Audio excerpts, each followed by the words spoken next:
और बुलेटिन की शुरुआत करेंगे बड़ी खबर के साथ। इस वक्त की बड़ी खबर श्रीनगर से आ रही है। पुलिस ने रेप के आरोपी को गिरफ्तार कर लिया है। 8 घंटे के अंदर आरोपी को गिरफ्तार किया गया है। श्रीनगर बाजार, लाल बाजार श्रीनगर थाने में दर्ज कराई गई थी शिकायत। मामले में आगे की जांच जारी है। पुलिस ने लोगों से की है अपील, साथ ही साथ अपराध रोकने में पुलिस का कहना है कि सहयोग करें। तो श्रीनगर से आपको इस वक्त की बड़ी खबर दे रहे हैं।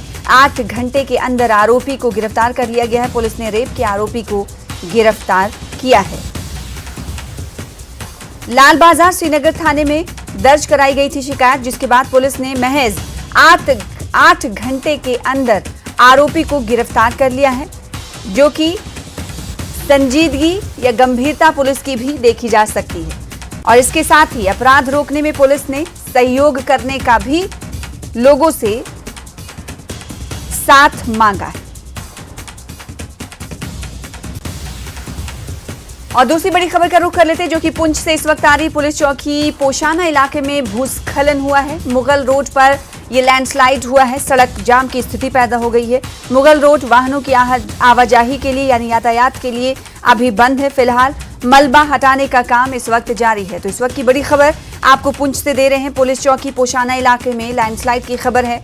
मुगल रोड पर भूस्खलन हुआ है। सड़क जाम की स्थिति पैदा हो गई है। मुगल रोड वाहनों की आवाजाही के लिए इस वक्त बंद कर दिया गया है, क्योंकि लैंडस्लाइडिंग की वजह से सड़क जाम हो गया है और मलबा हटाने का काम जारी है। आपसे कुछ देर बाद टीवी स्क्रीन पर ये जो तस्वीरें आप देख पा रहे हैं, इन तस्वीरों से आपको अंदाजा लग रहा होगा कि जब जम्मू कश्मीर में बारिश उरूज पर होती है, उस वक्त तोदे गिरने, भूस्खलन के वाकयात, घटनाएं जो हैं पेश आती रहती हैं। मुनीश हमारे साथ, हमारे संवाददाता पुंछ से जुड़े हैं।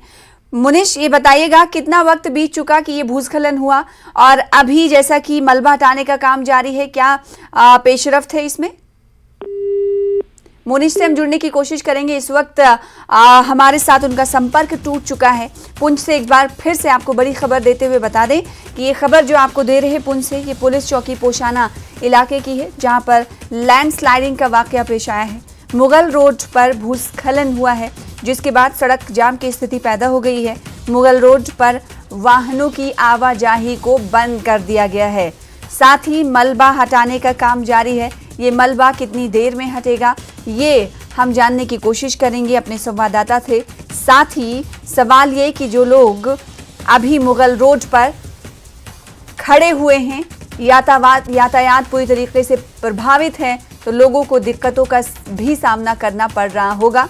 अब सवाल ये उठता है कि मलबा हटाने के बाद जब आवाजाही की और यातायात की परमिशन दे दी जाती है, इजाज़त दे दी जाती है, तो देखना ये होगा कि क्या बड़ी गाड़ियों को भी आगे बढ़ने की इजाज़त दी जाएगी या फिर सिर्फ मुसाफिर गाड़ियां ही आगे चलने की बाध्य होंगी। तो पुंछ से इस वक्त की बड़ी खबर आपको दे रहे हैं।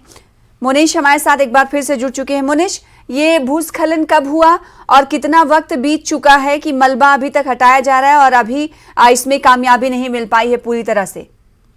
सना, ऐसा कि जो है यहाँ भूस्खलन हुआ है और उससे जो है अभी तक जो है रास्ता पूरी तरह बंद है। आपको बता दें कि 2 दिन पहले भी जो है मुनीश, आपकी आवाज हम तक सही तरीके से नहीं पहुंच पा रही है। दोबारा हम आपसे जुड़ने की कोशिश करेंगे। फिलहाल एक बार फिर से बता दें, जो श्रोता इस वक्त हमारे साथ जम्मू कश्मीर से जुड़े हुए हैं, जो इस रोड का इस्तेमाल करना चाहते थे, उनके लिए एक बड़ी खबर ये है कि अभी मुगल रोड पर वाहनों की आवाजाही बंद है। वजह है भूस्खलन होना। जी हाँ, सड़क जाम हो गया है। तो जो लोग इस रोड का इस्तेमाल करना चाहते हैं, वो इस रोड का इस्तेमाल ना करें, वो पहले से ही सावधानी बरतें, क्योंकि रोड जाम है। अभी मलबा हटाने का काम जारी है। मुनीश हमारे साथ संवाददाता जुड़े हुए थे।